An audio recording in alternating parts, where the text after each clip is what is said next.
আমার কলেজের বন্ধুরা, সবাইকে ঈদ মুবারক।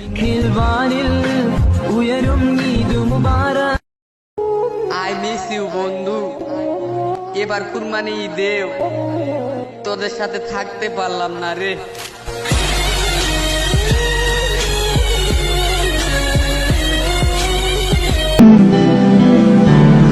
ঈদ মুবারক মুবারক ঈদ মুবারক।